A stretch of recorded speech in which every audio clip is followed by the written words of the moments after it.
What's up, YouTube? I'm back with another video, and we are back again reacting to Twitter, reacting to people saying dumb things on Twitter, and this is more of a gaming topic.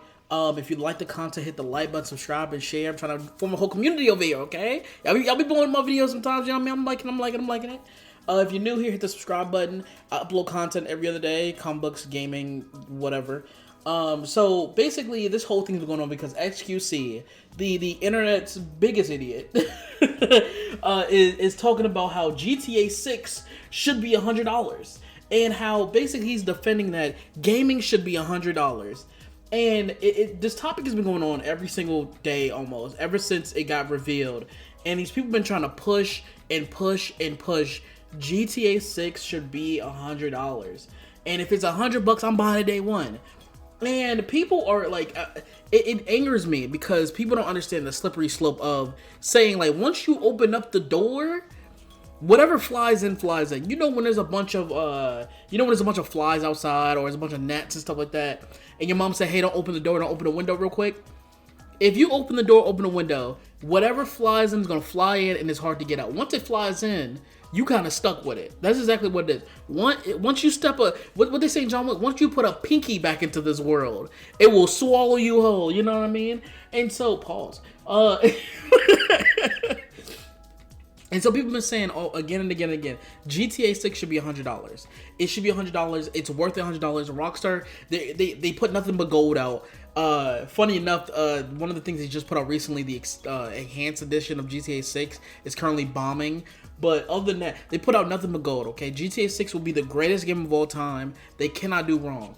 And my thing is, as soon as it hits the $100 price tag, and all the other companies like 2K, EA, Ubisoft are saying that, oh my god, games can be $100, they're gonna immediately put their stuff out there. They say that we have the best quality product. And people be like, no, that's not gonna happen. We're not gonna buy this stuff. The biggest games that were sold last year were EA games and 2K games. Come on now. We know the fan base. Everybody knows that one fan, that one friend, that one family member that is like, no matter what, if it has a ball or if it has a gun, people are gonna buy it in spades because that's the only thing they know. Call of Duty, Madden, 2K. That's it. College football. That's the only thing they're gonna buy.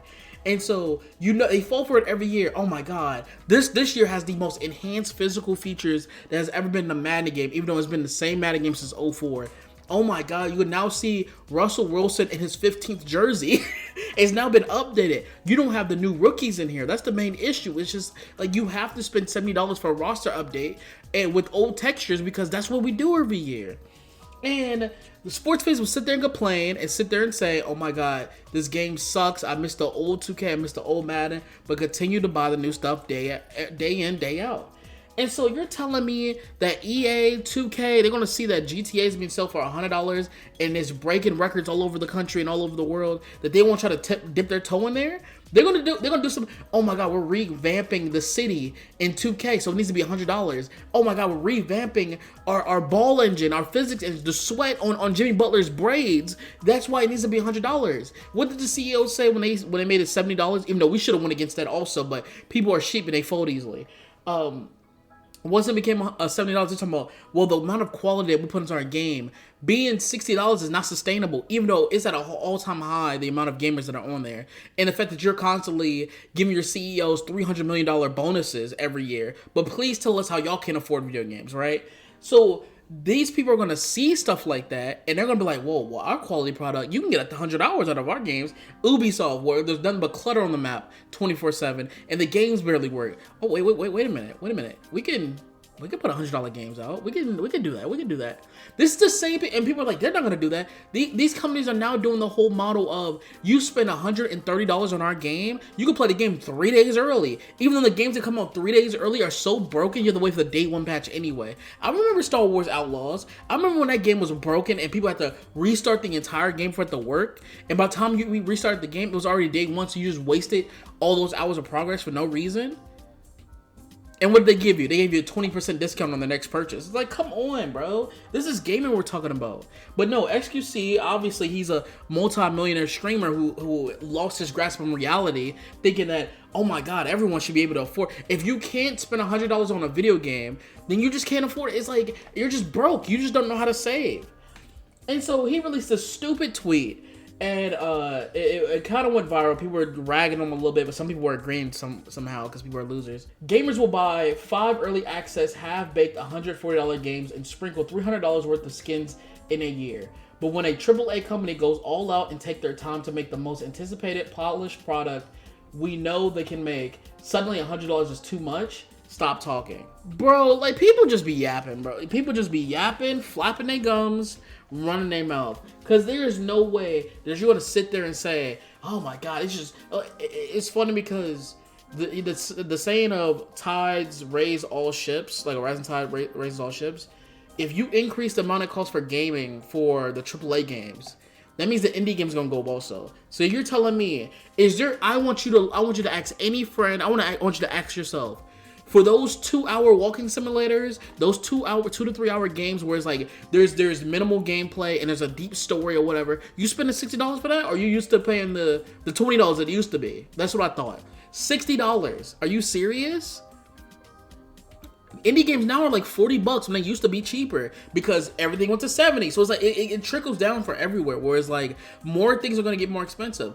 And it's funny because people will sit there and complain about why don't people play more games other than Madden, 2K, Call of Duty. It's because people know what they're getting with these games. No matter how horrible or how shit these games are, we know what the danger is. I tell my friends all the time, hey, let's get the new 2K. Because we know what 2K is going to be. Let's get the new Call of Duty. We know what Call of Duty is going to be. We're going to rage. We're going to throw a controller. We're going to curse each other out. We're going to say crazy stuff. But at the end of the day, it's what we know. Why spend $60, $70, $100 on an indie game we might like when we can spend $100 on a game that we know we're not gonna like, but we enjoyed not liking it, I guess, right? It's like, you see how ridiculous that sounds, but that's what it is. People will stick to what they know and will not venture out because the price of entry is so severe and so steep. Ubisoft is already losing money hand over fist. WB is already losing money hand over fist. Imagine when it's $100. When it's $100, I don't even want to look at a game. Let Helldivers be $60, 60 to $70. I'm not looking at that game, bro. I'm sorry. I'm sticking to the IPs I know. And then people gonna sit there and complain, same thing like the movies. Oh my God, why don't people play more games? Like, those games that y'all want people that are interested in, that people want to play, that like, oh my God, this is such a fun experience for like the Astro Bots of the world and stuff like that. Make that game $100. Let's see what happens. I'm telling you, these games are going to perform well. Then y'all going to be mad. Oh my God, where's my Sly Coopers and Jack and Dexters? I miss the old days when cartoon characters were the star of the shows, not these hyper-realistic billion-dollar games that rarely makes money. That's what's going to happen. I'm telling. But listen, I'm going to just let it happen. Listen, same thing like another group of people that were sitting there whining, complaining until they got what they wanted, and all of a sudden they're like, oh my God, I didn't want this. No, you wanted it. You wanted it. Go live your truth, brother.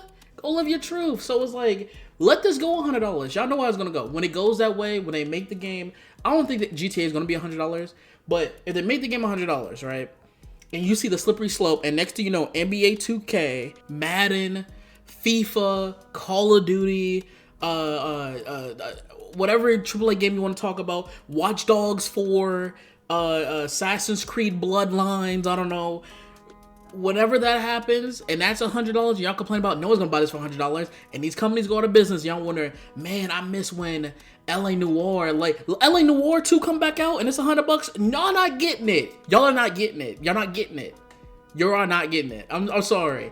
Y'all gonna see sequels to the day the gaming industry crashes and the CEOs are complaining, why aren't y'all buying games anymore? And fill it with microtransactions. And by the way, this is with games still being broken. You can't play it. You can't finish it. Microtransactions, loot boxes, skins. Y'all are bugging. Who want? It's only losers that want $100 games. Like, they feel like they're so high and mighty. It's like people who buy Jordans, right? Oh my God, you didn't buy the $8,000 Dior Jordans. Like, you're so poor. It's weird. They try to flex, like, spending an exorbitant amount of money on these games, and it's corny to me. It's like, bro, who gives a fuck? This shit is corny to me. This whole thing is stupid. It's so dumb. That's why 50% of the PlayStation fan base is still on PS4s. They can't afford it, right? But you told me you could afford a $100 game. Okay, all right, y'all got it. But those are my thoughts. Let me know what y'all think, and I'm out. Peace.